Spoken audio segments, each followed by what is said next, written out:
प्यारे दर्शकों नमस्कार। तारीख आज 29 मार्च 2025, दिन शनिवार, और हिंदी पंचांग के अनुसार आज चैत्र माह के कृष्ण पक्ष की अमावस्या तिथि है। तो आइए नजर डालते हैं उत्तराखंड की तमाम बड़ी खबरों पर।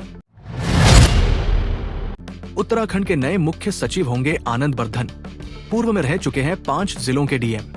उत्तराखंड की मुख्य सचिव राधा रतूड़ी का कार्यकाल 31 मार्च को समाप्त हो रहा है। इसके बाद वरिष्ठ आईएएस आनंद बर्धन उत्तराखंड सरकार के नए मुख्य सचिव का कार्यभार संभालेंगे। बर्धन का प्रशासनिक अनुभव काफी लंबा है। 1992 में यूपी कैडर मिलने के बाद उन्होंने रामपुर, इटावा, पौड़ी, नैनीताल और हरिद्वार में जिलाधिकारी के रूप में काम किया। उन्होंने यूपी सहकारी चीनी कारखाना संघ लिमिटेड और यूपी वित्तीय निगम में भी प्रमुख पदों पर सेवाएं दी। हरिद्वार कुंभ मेले 2010 में मेला अधिकारी रहे। प्रमुख सचिव के रूप में खाद्य आपूर्ति, सिंचाई, खनन, उच्च शिक्षा और आबकारी जैसे कई विभागों की जिम्मेदारी संभाली। बर्धन ने दिल्ली विश्वविद्यालय से कंप्यूटर एप्लीकेशन में मास्टर किया है और फ्रांस से लोक प्रशासन में स्नातकोत्तर डिप्लोमा भी प्राप्त किया है। राधा रतूड़ी हो सकती है मुख्य सूचना आयुक्त, कार्यकाल के बाद मिल सकता है पद।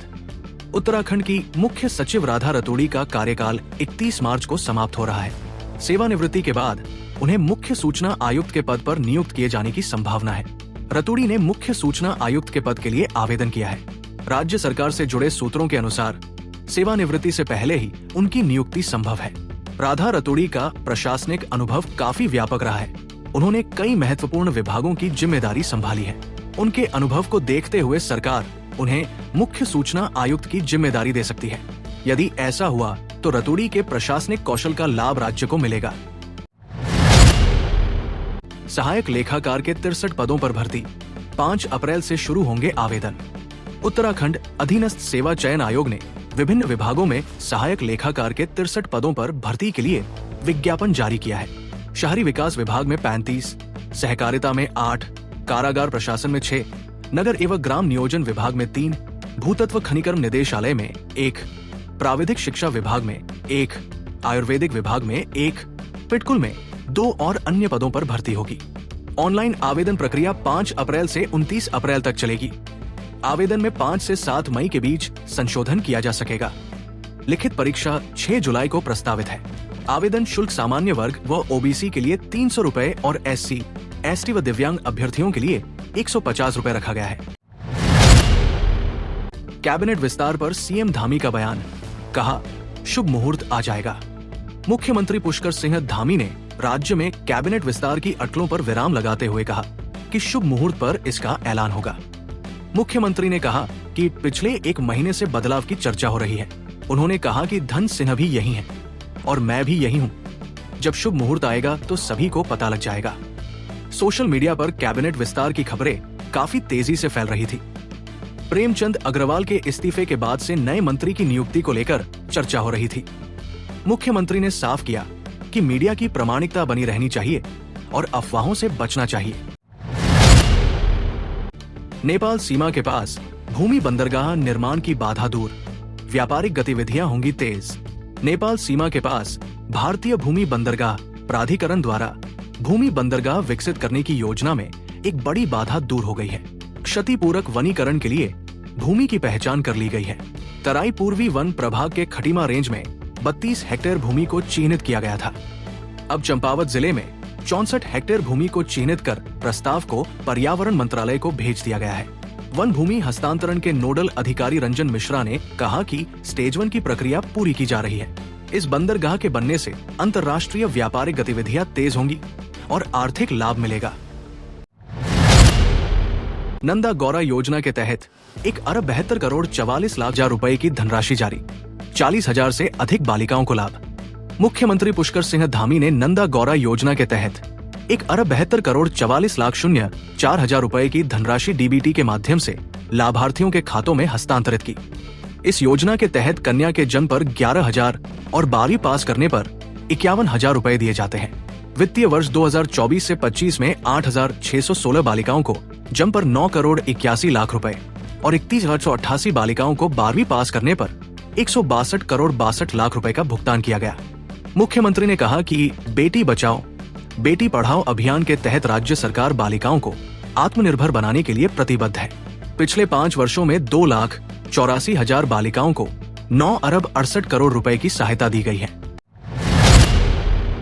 हल्द्वानी में गर्मी ने तोड़े सारे रिकॉर्ड, 36 डिग्री से अधिक पहुंचा पारा। उत्तराखंड में मौसम का मिजाज बदलने लगा है और तापमान में तेजी से वृद्धि हो रही है। हल्द्वानी में गुरुवार को तापमान बढ़कर 36.6 डिग्री सेल्सियस पर पहुंच गया, जो पिछले 17 वर्षों में 27 मार्च का सर्वाधिक तापमान है। सुबह से ही गर्म हवाएं चल रही थी और दोपहर में धूल भरी आंधी ने लोगों की परेशानी बढ़ा दी। पंतनगर कृषि विश्वविद्यालय के मौसम विशेषज्ञ डॉक्टर R.K. सिंह ने बताया कि बुधवार की रात का तापमान 14.2 डिग्री और दिन का 34.6 डिग्री दर्ज किया गया था। गुरुवार को तापमान 2 डिग्री बढ़कर 36.6 डिग्री तक पहुंच गया। मुक्तेश्वर का तापमान भी 4 डिग्री बढ़कर अधिकतम 24.6 डिग्री और न्यूनतम 10.2 डिग्री पर पहुंच गया है। 75% से कम उपस्थिति पर परीक्षा में नहीं बैठ सकेंगे छात्र, शासन ने जारी किया आदेश। उत्तराखंड के राज्य विश्वविद्यालयों और महाविद्यालयों में अब 75% से कम उपस्थिति पर छात्र छात्राएं परीक्षा में नहीं बैठ सकेंगे। शासन ने इस संबंध में आदेश जारी किया है, जो 1 अप्रैल 2025 से लागू होगा। उच्च शिक्षा सचिव डॉक्टर रंजीत कुमार सिन्हा ने बताया कि विश्वविद्यालय अनुदान आयोग के निर्देशानुसार परीक्षा में बैठने के लिए 75% उपस्थिति अनिवार्य होगी। आदेश में कहा गया है कि महाविद्यालयों में बुनियादी सुविधाएं उपलब्ध कराई जाएंगी। शिक्षकों को छात्रों की उपस्थिति दर्ज करने के लिए मोबाइल ऐप का उपयोग करना होगा और फोटो अपलोड करनी होगी। इस नियम के पालन में लापरवाही पर कार्रवाई की जाएगी। सेवाकाल में एक बार पदोन्नति में छूट का लाभ, राज्य कर्मचारियों की मुराद पूरी। उत्तराखंड सरकार ने राज्य के अधिकारियों और कर्मचारियों को सेवाकाल में एक बार पदोन्नति में छूट देने की नियमावली जारी कर दी है। धामी कैबिनेट ने 3 मार्च को इस प्रस्ताव को मंजूरी दी थी। शुक्रवार को अपर मुख्य सचिव आनंद बर्धन ने इस संबंध में आदेश जारी कर दिया। राज्य कर्मचारी संयुक्त परिषद के प्रदेश अध्यक्ष अरुण पांडे और महामंत्री शक्ति प्रसाद भट्ट ने सरकार का आभार जताया है। इससे हजारों कर्मचारियों को पदोन्नति में राहत मिलेगी।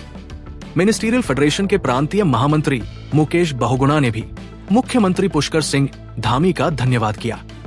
कर्मचारियों ने लंबे समय से इस छूट की मांग की थी। अब नियमावली जारी होने से उनमें खुशी की लहर है। उत्तराखंड में गरीबों के लिए बांटा जाने वाला चावल घटिया निकला, डीएम की छापेमारी में खुलासा। उत्तराखंड में गरीबों के लिए भेजे जाने वाले चावल में बड़ा घोटाला सामने आया है। देहरादून के डीएम सविन बंसल ने छापेमारी कर 2200 क्विंटल खराब चावल का खुलासा किया। ये चावल गढ़वाल मंडल के आंगनबाड़ी केंद्रों और गरीबों में बांटे जाने थे। जांच में पाया गया कि खाद्य विभाग ने राइस मिलों से टूटा, पुराना और काला चावल सस्ते दामों पर खरीदा और उसे पॉलिश कराकर गोदाम में भंडारण किया। डीएम बंसल ने संबंधित अधिकारियों के खिलाफ वेतन रोकने और विभागीय कार्रवाई के निर्देश दिए हैं। अब इस मामले में विस्तृत रिपोर्ट तैयार की जा रही है, जिसके आधार पर आगे की कार्रवाई होगी। लव जिहाद पर सख्त रुख, देवभूमि की बेटियों को फंसाने वालों की खैर नहीं, कुसुम कंडवाल। उत्तराखंड महिला आयोग की अध्यक्ष कुसुम कंडवाल ने लव जिहाद के मामलों पर सख्त रुख अपनाया है। ऋषिकेश में प्रेम प्रसंग के चलते घर से भागी एक युवती के मामले में उन्होंने कड़ी कार्रवाई के निर्देश दिए हैं। पुलिस ने युवती को मुंबई के पास से बरामद कर लिया। कंडवाल ने कहा कि यदि देवभूमि की लड़कियों को लव जिहाद में फंसाने की कोशिश की गई तो आरोपियों को किसी भी कीमत पर बख्शा नहीं जाएगा। उन्होंने परिजनों को भी बच्चों पर ध्यान देने की सलाह दी। चारधाम यात्रा के लिए परिवहन विभाग की तैयारी, 125 रोडवेज बसें चलेंगी यात्रा मार्ग पर। उत्तराखंड परिवहन निगम ने चारधाम यात्रा 2025 के लिए 125 बसों को यात्रा रूट पर संचालित करने का निर्णय लिया है। इस बार ग्रीन कार्ड बनाए जाने की प्रक्रिया तेज कर दी गई है ताकि बसों का संचालन सुचारू रूप से हो सके। चारधाम यात्रा 30 अप्रैल से शुरू हो रही है। निगम की एमडी रीना जोशी ने बताया कि अगर जरूरत पड़ी तो अतिरिक्त बसों की भी व्यवस्था की जाएगी। साथ ही ऋषिकेश, हरिद्वार और शिंगर डिपो में अतिरिक्त मैन पावर और जरूरी उपकरण भी उपलब्ध कराए जाएंगे। प्यारे दर्शकों, ये थी आज की प्रमुख खबरें। ओह न्यूज उत्तराखंड को सब्सक्राइब करें और बेल आइकन दबाएं ताकि आपको उत्तराखंड की हर छोटी बड़ी खबर सबसे पहले मिले। नमस्कार।